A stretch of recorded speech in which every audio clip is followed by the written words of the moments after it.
วันนี้จะย่างไปทางเบื้องนี้เลาะขอบเขตเบื้องนอกอีกบัดหนึ่งเอาออกมาทางเบื้องนอกก็จะเป็นจุดเพิ่นฮับถ่ายรูปบริการเศร้าสุดบริการถ่ายรูปมืออาชีพหอพิพิธภัณฑ์ศิลปะลาวบ้านนูนส่วนเดินชมเสาประดับอยู่ในกลางหอพิพิธภัณฑ์ศิลปะลาวสวยงามอิหลีการตกแต่งต่างๆสาดไฟเข้าไปถือว่าอู้งามเด่นตะการท่านผู้ชมนั่นแหละไปบนนั้นก็เป็นเบื้องทางออกถือว่านักท่องเที่ยวในหลายทุกมื้อวันจันทร์วันอาทิตย์ตามสอบถามมาพนักงานที่คอยดูแลอยู่ในหอแห่งนี้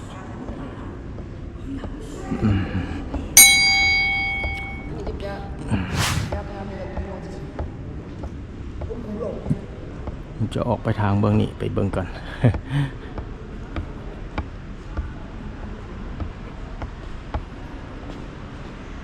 เดินทางออกจากหอพิพิธภัณฑ์เบื้องทางเบื้องนอกอากาศร้อนแล้วออกไปเบื้องนอก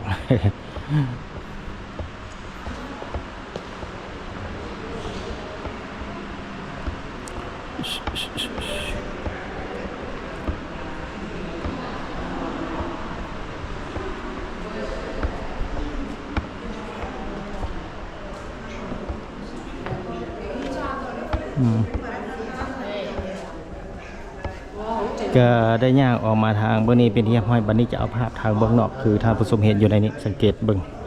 ออกมานอกฮ้อนกึบเลยพี่น้องเลย ออกมาทางเบื้องนอกคือว่าอากาศฮ้อน ตัวสิงนี่เพิ่นแตกสวยงามก็ถือว่าสองภาคประตูเข้านี่ก็เป็นแบบสิ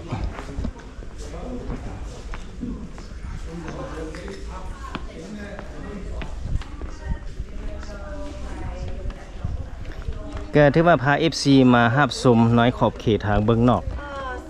ก็ถือว่าแบบสิเป็นแบบสวนสาธารณะเลยก็ถือว่าการตกแต่งต่างๆสังเกตเบิ่งก็สุดยอดเรื่องความสะอาดเลยมาเปรียบเทียบเบิ่งแหละก็ถือว่าได้อนามัยตลอดที่เห็นอยู่ในนี้น่าเที่ยวชมสะอาดงามตาดีเบื้องนอกเพิ่นก็ได้ตกแต่งสังเกตเบื้องตอนนี้ก็ได้สังเกตมีนักท่องเที่ยวก็เลยเดินทยอยกลับบ้านภายหลังที่ว่าเดินชมภายในอย่างเต็มเปี่ยมโอ้รูปทรงภายนอกก็ถือว่ายังสวยงาม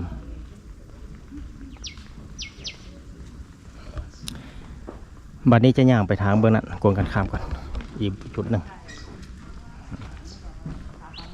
ทางเบื้องหน้า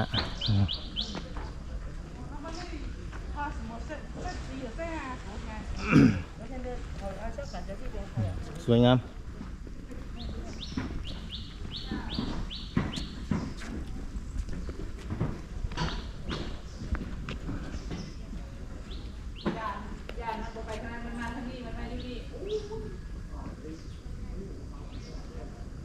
วันนี้จะย่างไปทางเบื้องนี้เลาะขอบเขตเบื้องนอกอีกบัดหนึ่ง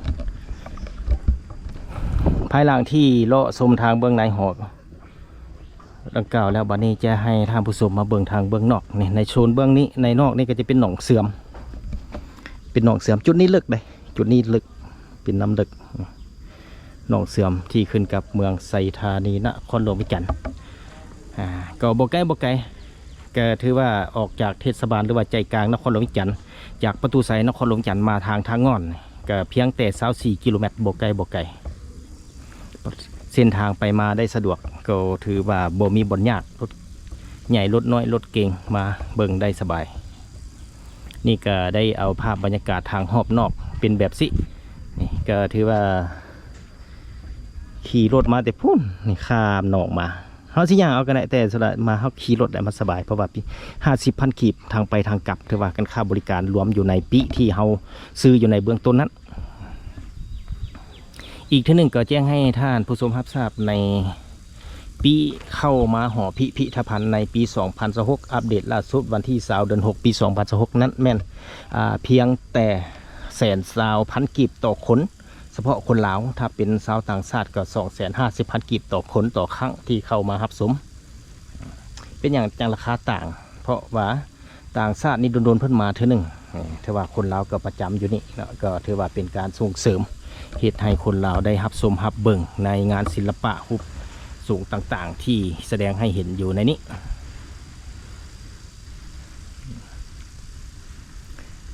ขนาดทับชมทางเบื้องนอกก็ยังสวยงาม เห็นปะก็มีพนักงานอนามัยประจำอยู่สถานที่ต่างๆนี่ก็ถือว่าให้บรรยากาศต้องให้สะอาดตลอด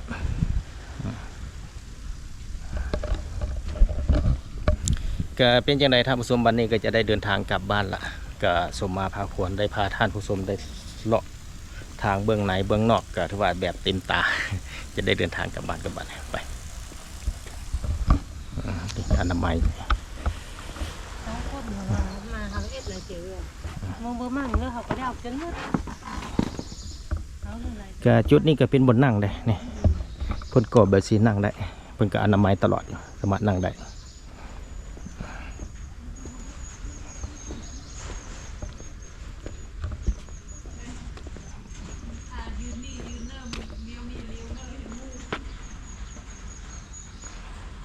เป็นระฆังใหญ่ก็จะเดินทางกลับบ้านวันนี้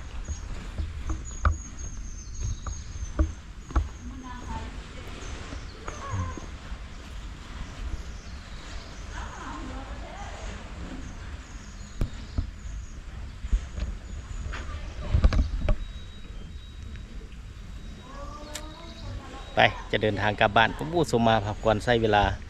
ย่างไวพอสมควรถ้าว่าย่างซ่าก็จะบ่เห็นหลายจุดถ้าว่าค่อยไปเข้ามาเป็นมือเพิ่นจังจะครบจุดในเบื้องในห่อแล้วก็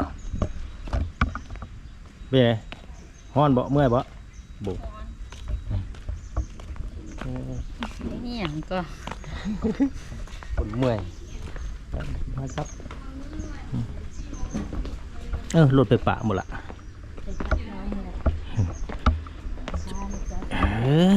มาเด็กคันหนึ่ง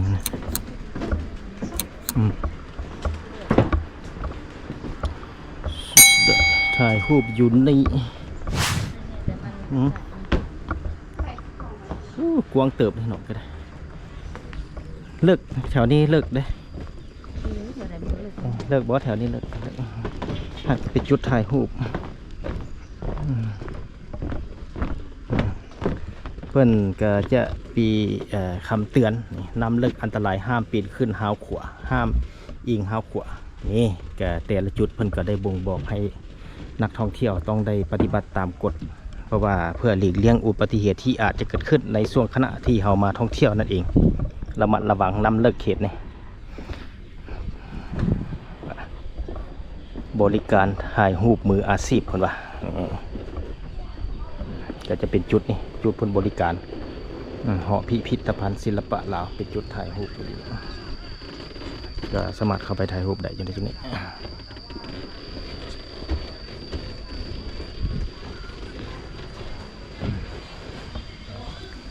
ถ้าเราออกมาทางเมืองนอกก็จะเป็นจุดเพิ่นรับถ่ายรูปบริการเศร้าสุดบริการถ่ายรูปมืออาชีพก็จะได้เป็นชุดต่างๆชุดประจำของลาวสวยงามครับวันนี้ก็จะได้เดินทางกลับไปยังมีรถจอดอยู่ครับ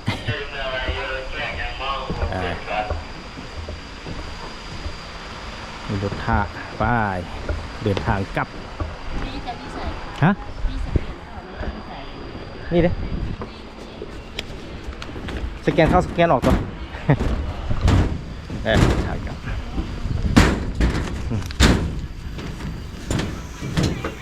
ถ้าคนเต็มกันตีหรือว่าไปเลยวะไปเลยไปทั้ง2 คนเหรอเดินทางกลับก็ตอนนี้จะได้เดินทางกลับละครับสมการที่ว่าสุดยอดเลยเมืองแบบเต็มที่มาเที่ยวชมในมื้อนี้ ก็จะมีรถบริการเข้าเขาออกมีไปมีมามีไปขับแข่งอยู่ในนี้หนองเสื่อมที่ขึ้นกับเมืองไซธานีนครวิจันทร์ปีนี้เป็นบ้านนาที่บ้านนาบ่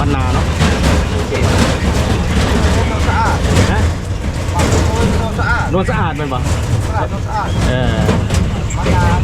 บรรณาทางเข้าคนปิดวัดโนนสะอาดเมืองไทยธานีนครหลวงไปจัดจะมีรถบริการเข้าออกจะมีเป็นรถไฟฟ้าเพื่อที่จะกลับมาทำแขกกลับออกมา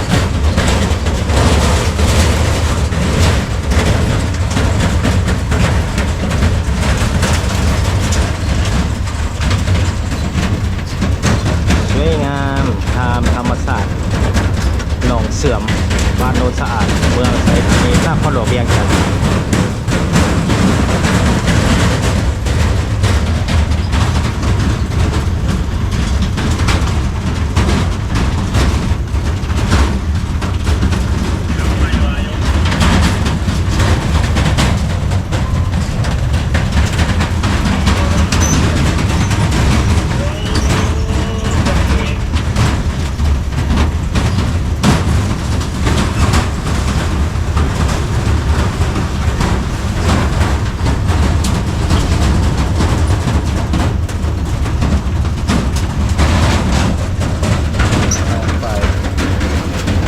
ก็จะเป็นมีเดินนกแอ่นเดินต่อนกแอ่นอยู่กลางหนอง อีกหนึ่งบรรยากาศนะครับชมทางเมืองนอกกัตวายังสวยกว้างใหญ่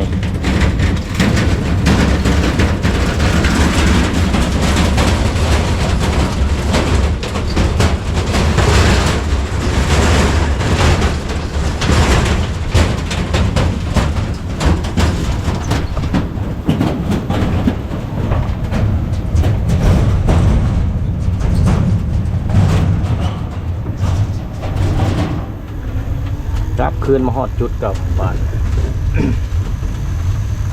นี่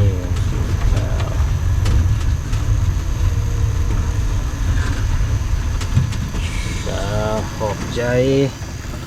ก็ที่เดิมทอดทางออกฮะเอาเลยเรียบร้อยหานเครื่องประดับ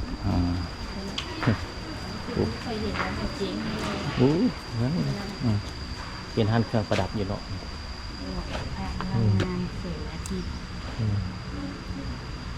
เด้อไม่ได้ ทำไมไม่เขาไปถ่ายเบิ่งได้ ฮะ เขาไปถ่ายวิดีโอ ถ่ายได้ปะ ได้ ถ่ายหูได้ปะยังไม่ได้เย็นช่วย สนใจบ่ เบอร์มีหมวกเนี่ยเป็นหมวกแสงอาทิตย์หมวกพัดลม เซลเลยเขาบุกสับไว้ก็ได้ หมวกโซลาร์เซลล์นี่ครบเพียบอยู่ห้านประดับอยู่ที่หอพิพิธภัณฑ์ศิลปะลาวบ้านโนนสะอาดบ่หรือบ้านนาคือ นี่ขึ้นบ้านนา บ้านนาถือบ้านนาเมืองไซธานีนครหลวงวิจันทร์ห่างจากเทศบาลเมืองมา24กิโลเมตรบ่ไกลมาฮับซุมฮับเบิงฮับซื้อได้อยู่นี่หอพิพิธภัณฑ์ลาว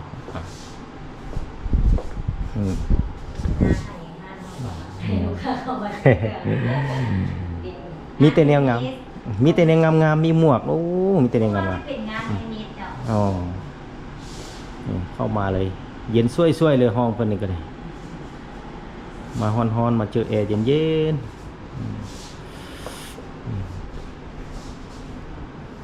เป็นหมวกเป็นเครื่องเป็นบูงามบ่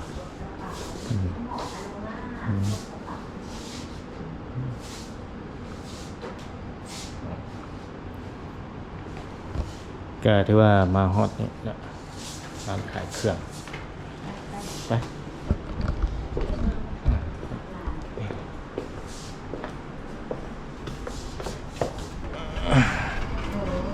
ขอบใจเด้อออกทัน